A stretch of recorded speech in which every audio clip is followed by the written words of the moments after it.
Welcome to your deep dive into the week's most important AI developments. We're here to give you the key takeaways, basically, without getting you bogged down in all the noise. Exactly. Think of it as your essential AI briefing. We're covering the week of April 6th to 13th, 2025.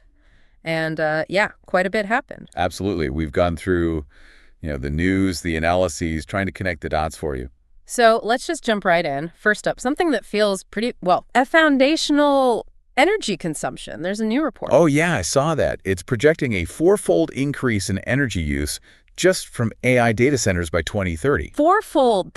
Wow. That's huge. It really is. And it immediately makes you think about sustainability, doesn't it? The environmental impact. For sure. I mean, what are the knock-on effects if AI just keeps demanding more and more power like this? Well, that's the million-dollar question, isn't it? It could seriously strain energy grids.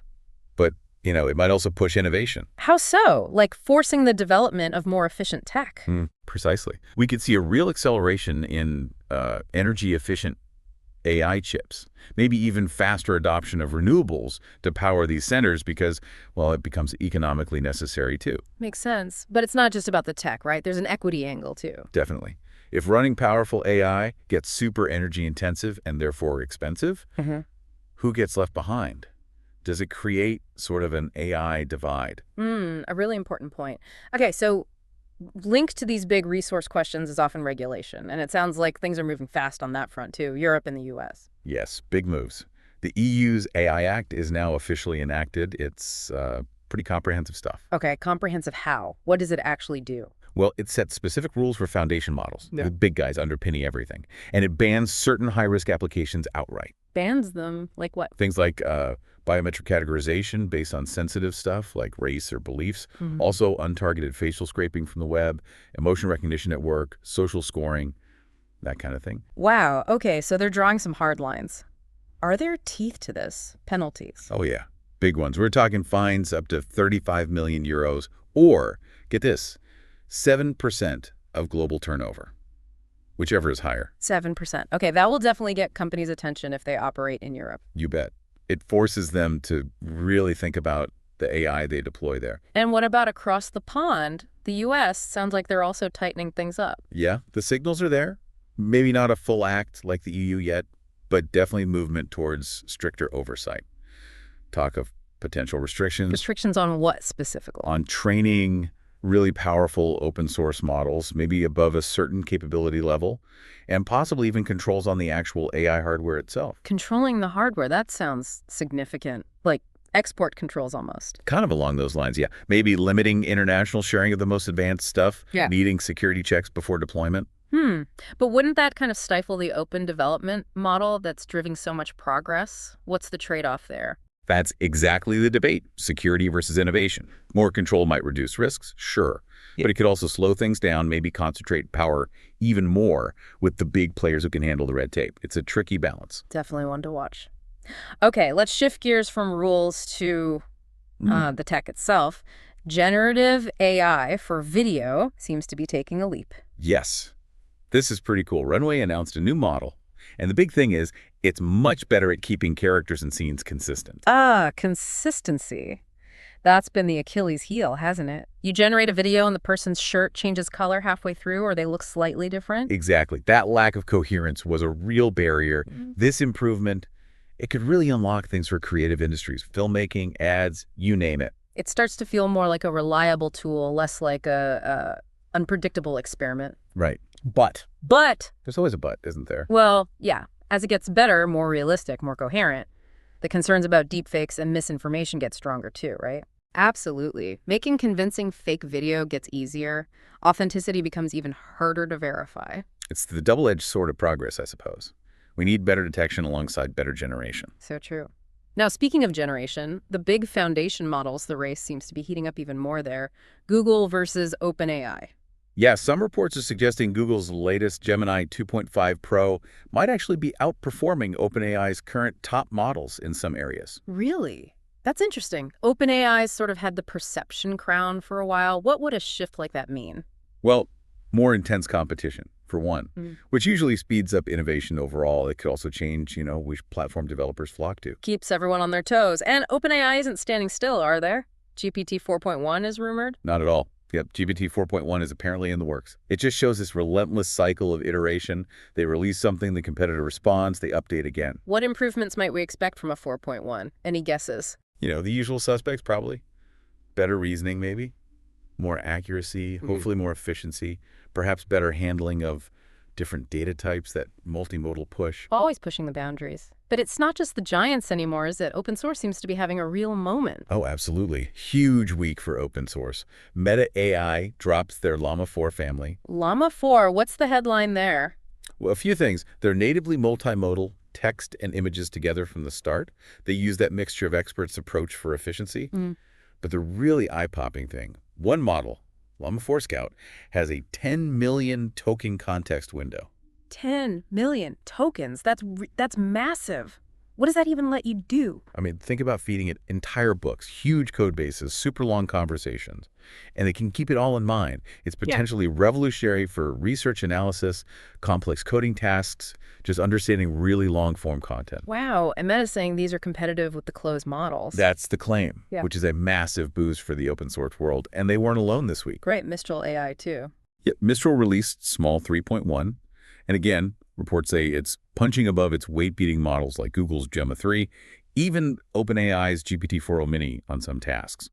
Plus, it's lightweight, efficient, and good with multiple languages. So we're getting seriously capable open source options now. What does that mean for the landscape overall? It's huge for accessibility, right? More people, more smaller companies, researchers, they can all access and build on top-tier AI. It could really democratize innovation. A really different dynamic starting to emerge. Okay, so shifting from model development to actual use, AI agents in businesses. Are they moving from hype to, like, standard practice? It seems that way. No longer just pilots. Companies are actually deploying AI agents, especially for customer service, internal help desks. It's becoming part of the standard communication toolkit. And are they seeing real results? Is it working? Yeah, the reports are showing measurable benefits, increased efficiency, handling more queries, faster response times, and often improved customer satisfaction because of that speed and consistency. Sounds good for the bottom line. But what about the ethics? Do people know they're talking to an AI? That's the key question, isn't it? Transparency is crucial. Should companies always disclose it's an AI? Most people think so. Plus, the usual concerns about data privacy in those chats, and of course, the impact on human jobs. Right, the automation question. Okay, let's talk privacy more broadly. Training these models requires vast amounts of data. How do we protect sensitive info in that data? MIT has something new. They do. It's called PAC Privacy. It's basically a new, apparently more efficient way to bake privacy into the training process itself. How does it work? Is it like differential privacy? It's related, yeah. It involves adding carefully calculated statistical noise during training. Just enough noise to make it really hard, ideally impossible, to extract specific private data points about individuals from the finished model. While still letting the model learn the general patterns it needs to. Exactly. And the claim is that this PAC privacy method is more efficient and standardized than some older techniques, making it easier to apply across different types of AI models. That could be really important for building trust, couldn't it? Especially in sensitive areas like healthcare or finance. Absolutely. If you can mathematically prove certain privacy guarantees, it makes adoption in those fields much easier. That addresses a major hurdle. Trust is definitely key. But privacy isn't just about the techniques, it's also about the source of the data. Regulators are looking at that too, like with X and Grok. That's right. The Irish Data Protection Commission, the DPC, they've launched an investigation into X, formerly Twitter. About using tweets to train their Grok AI. Precisely.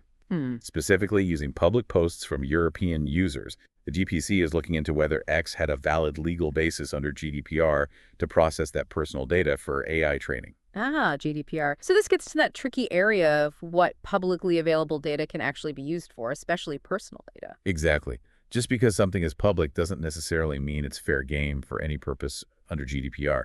What rights do users have over their public posts being used this way? It's a big question. The outcome there could set a pretty major precedent for training data, especially in Europe. For sure.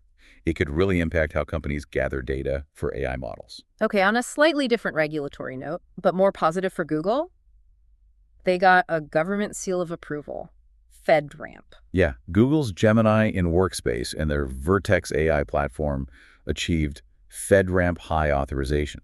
FedRAMP High? That sounds serious. What does it mean in practice? It means they meet the really strict security and compliance standards the U.S. federal government requires for handling sensitive government data. It's a high bar to clear. So this basically opens the door for U.S. government agencies to use these advanced Google AI tools more widely. Pretty much. It gives agencies the confidence that these services have passed rigorous security checks. It could definitely accelerate AI adoption within the public sector. Interesting. Okay, finally.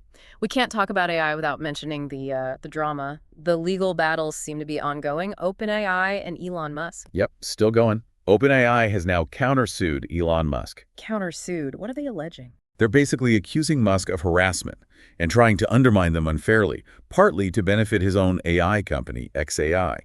This is, of course, a response to Musk's original lawsuit claiming OpenAI abandoned its nonprofit roots. Wow, it's really getting messy. What does all this legal fighting tell us about the AI field right now? I mean, it just screams high stakes, doesn't it? You've got huge money, massive potential impact, and fundamentally different ideas about how AI should be developed and controlled. These lawsuits really expose those fault lines and the intense competition. Yeah, the gloves are definitely off. So looking back at the week, wow, a lot happened. It really was packed from, the huge energy questions and major regulatory shifts to concrete tech advances in video and open source, plus the ongoing privacy and legal dimensions. It covers so much ground. We hope this deep dive helped cut through some of that complexity and gave you a clear overview of what really mattered this week. Yeah, hopefully it gives you some things to think about as you see AI pop up in the news or, in your own life. What stands out to you? What questions do you still have? Definitely keep thinking, stay curious. We'll be back to track the next wave of developments. The thing that really jumps out at me this week still is that surge in open source. I agree. Llama 4, Mistral, it feels like a real acceleration. The potential for truly powerful AI to be widely accessible. That could change the game in so many ways.